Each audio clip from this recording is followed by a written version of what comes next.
She said it like she was asking me to pass the salt. No hesitation, no tremor. I need to spend time with my ex, or the marriage is off.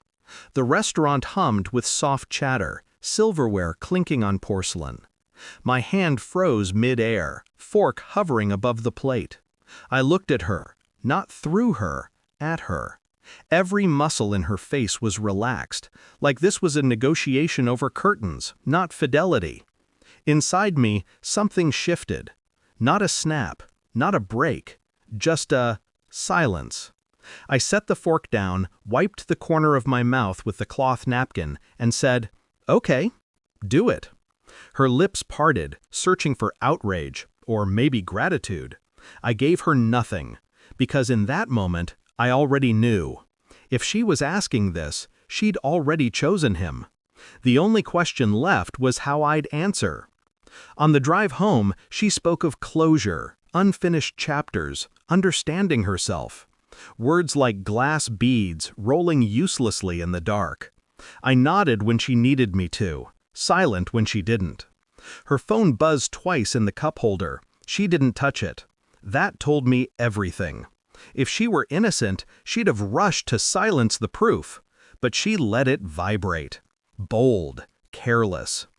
That night, as she showered, steam filling the bathroom and drowning her humming, I sat on the edge of the bed. Her phone lay on the nightstand, locked, of course. But I didn't need the messages, not yet. Because betrayal has a smell. It lingers in the pauses, in the way someone avoids your eyes when they lie, in the sudden laughter at nothing when they text. I could have demanded answers, screamed, begged. But what would that give me? More lies? More half-truths? No. The truth deserves patience, silence. So I waited. The next week she was gone often. Yoga, errands, long drives to clear her head. I didn't challenge it. Instead, I played the dutiful husband, smiled when she left, kissed her cheek when she returned. She thought I was pliable, soft. But I wasn't wasting time. I invited her friends for coffee, individually, casually. I listened more than I spoke. They were eager to talk. People always are when you let them think they're in control. A story formed. She had been confiding in them. Not details, just enough. He doesn't excite me anymore. I miss who I used to be. The language of someone preparing the soil for escape. While she rehearsed nostalgia with her ex, I planted seeds of my own. Compliments, subtle touches, smiles held a fraction too long. With 3 of them, it worked effortlessly. They mistook my calmness for loneliness, and loneliness is irresistible to people who want to feel powerful. She thought she was playing alone. She wasn't. It happened on a Thursday evening. She returned late, hair slightly disheveled, perfume sharper than usual. I was waiting. Not with accusations, with tickets. 2 dinners, 1 movie, 1 weekend getaway, all booked with her friends. I laid them out on the kitchen counter, neat as surgical instruments. She frowned, confused. "What's this?" "My newfound freedom," I said. Calm, precise. Her face drained of color. She picked up a ticket, read the name, dropped it like it burned her. What?" I leaned against the counter, arms folded. "You said you needed time with your ex. I agreed. And while you did that, I explored. With your friends." The silence that followed wasn't silence at all. It was the collapse of her world, echoing through the walls.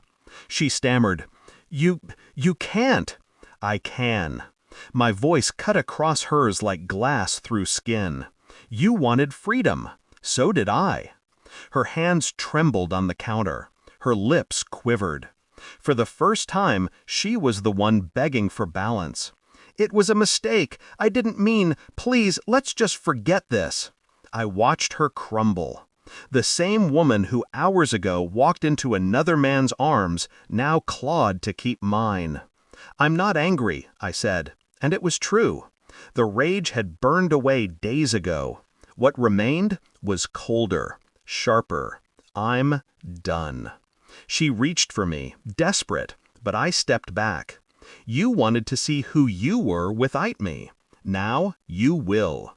I packed that night, not in fury, not in haste, deliberate. Each folded shirt was another nail in the coffin of what we had. She sat on the bed, crying into her hands. The sound was distant, like a storm 100 miles away. I didn't comfort her, didn't reassure her. She had chosen her path. I had simply mirrored it back at her until she saw what it looked like in daylight. When I closed the suitcase, I glanced at her one final time. You begged for freedom, I said quietly. Now, it's mine. And I left. The door clicked shut behind me. Not a slam, a click. Small, final. The kind of sound you don't notice until you realize it was the last thing you'll ever hear.